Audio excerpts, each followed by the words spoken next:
मेरा आपके प्रोग्राम में ये सवाल था कि जो हम लोग अपने वालिदैन जिनकी मग़फ़िरत के लिए घर में कुरान ख़वानी करवाते हैं, तो मैं कहीं दर्स में बैठी हुई थी तो वहाँ पे उन्होंने मुझे कहा कि आप लोग खुद पढ़ के जो उनको बख्शवा सकते हैं वो ज़्यादा बेहतर है, लेकिन आप लोग ये जो मौलवी साहिबान बुला के मदरसे के कारी बच्चे वो कुरान ख़वानी कराते हैं या जो ख़वातीन आती हैं वो मिल बैठ के कुरान ख़वानी करती हैं, इनका सवाब जो पढ़ता है सिर्फ उनको मिलता है, जिनकी मग़फ़िरत के लिए आप करवा रहे हैं उन तक नहीं पहुंचता। ठीक है कामल, पूछ लेते हैं, आप टीवी के सामने जाइए, जवाब देते हैं। साक़ साहब आपसे शुरू। जी सर। इसाले सवाब बिल्कुल बरहक है, सवाब पहुंचता है और मरहूमीन को अपनी दुआओं में, तिलावतों में, अस्कार में याद रखना चाहिए।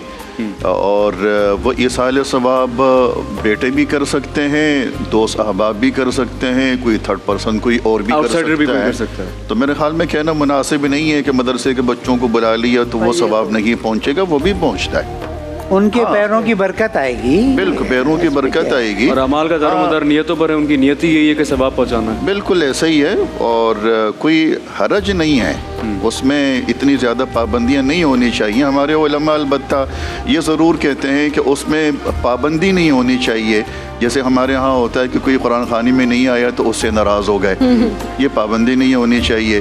कुरान करीम मुकम्मल करना ही ज़रूरी होगा, वरना ये साले सवाब नहीं होगा, ये तसव्वुर भी गलत है। आप कोई एक रुकू पढ़ लें उसके ये साले सवाब कर लें वो भी हो जाता है। तो बग़ैर लिमिटेशन के, बग़ैर पाबंदियों के इस तरह ये साले सवाब हो, कोई हरज नहीं। एक और चीज़ ऐड कर लेते हैं ताकि लोगों की और आसानी हो जाए। डॉक्टर साहब आपसे, इस साले सवाब का बेहतरीन तरीका क्या है? और एक बात और कि जो सवाब है अगर घर वाले पढ़ें या कोई आउटसाइडर पढ़े तो उसके लेवल में कमी हो जाती है कि अगर घर वाले पढ़ेंगे तो ज़्यादा सवाब है, बाहर वाला पढ़ेगा तो वो कम है।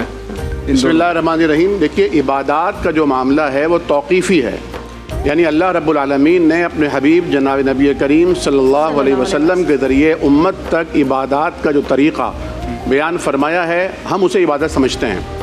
हम अज़ ख़ुद अपनी ख्वाहिश के मुताबिक, सहूलत के मुताबिक, रियायत के मुताबिक अगर किसी को इबादत का दर्जा देते हैं तो मैं ये समझता हूँ कि वो फिर एरर आएगा उसमें। गुजारिश ये है कि एक मोबाइल फ़ोन नंबर है, उसका एक कोड है, मैं उस कोड की जगह किसी और कंपनी का कोड लगाकर वही नंबर डायल करूँगा तो कॉल नहीं जाएगी, किसी और को चली जाएगी। इसी तरह अगर कोड भी वही हो, नंबर भी वही हो, लेकिन एक डिजिट का अगर मैं फ़र्क कर दूंगा तो भी कॉल नहीं जाएगी। इसी तरह पोस्ट का भी है, अगर बाहर से कोई ख़त आ रहा है और पूरा एड्रेस एज इट इज़ है लेकिन पोस्ट कोड भी अगर गलत है तो डाक वहाँ नहीं पहुँचेगी और वहाँ पर प्रॉब्लम हो जाएगी। नबी करीम सल्लल्लाहु अलैहि वसल्लम के अहद मुबारक में आपकी अहलिया मोहतरमा हज़रत खदीजा रज़ी अल्लाह तआला अन्हा का इंतकाल हुआ और वो खातून थी कि आपने फरमाया कि मैं कभी उसे भूल नहीं सकता। अम्मा आयशा फरमाती हैं कभी खुशी का मौका होता, राहत का मौका होता, आप हमेशा खदीजा को याद करते, तो मैं कभी कभी कह बैठती कि या रसूलल्लाह क्या मामला है कि आपको इतनी बीवियाँ मिल गई लेकिन खदीजा आपसे नहीं भूलती। तो उन्होंने फरमाया था कि खदीजा ने मेरी उस वक्त तस्दीक की थी जब सारी दुनिया मेरी तकज़ीब कर रही थी, तो मुझे कैसे भूल सकता हूँ। जिन्होंने अपना खजाना ला के आपके कदमों में रख दिया। उनका इंतकाल हुआ तो हुजूर करीम सल्लल्लाहु अलैहि वसल्लम से कोई एक हदीस, कोई एक रिवायत ऐसी साबित नहीं होती कि आपने अपने सहाबा कराम को, सहाबा सुफ़ा को या दीगर किसी को जो अभी दारे अरक़म में हुआ करते थे जमा किया हो।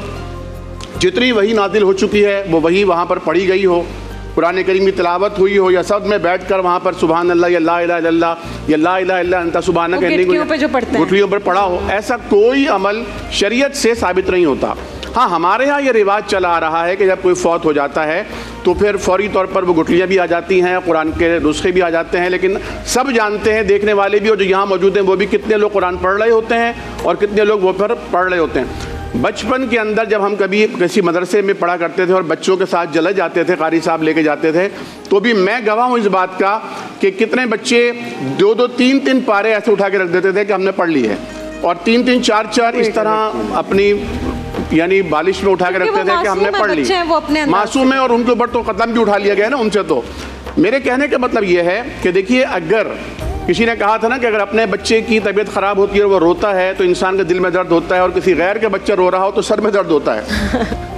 जितनी तकलीफ़ हमारा जो ब्लड रिलेशन है, जितनी तकलीफ़ और दर्द वो महसूस कर सकता है, इसीलिए हुक्म है कि जब कोई मैयत हो तो जनाजा वो पढ़ाए जिससे उसका ब्लड रिलेशन है, उसके वालिद हो, उसका शौहर हो, उसका बेटा हो, भाई हो, जो करीब तरीन है, चाहे बड़े से बड़े उलमा मौजूद है लेकिन हक उसका है जो उसका ब्लड रिलेशन है।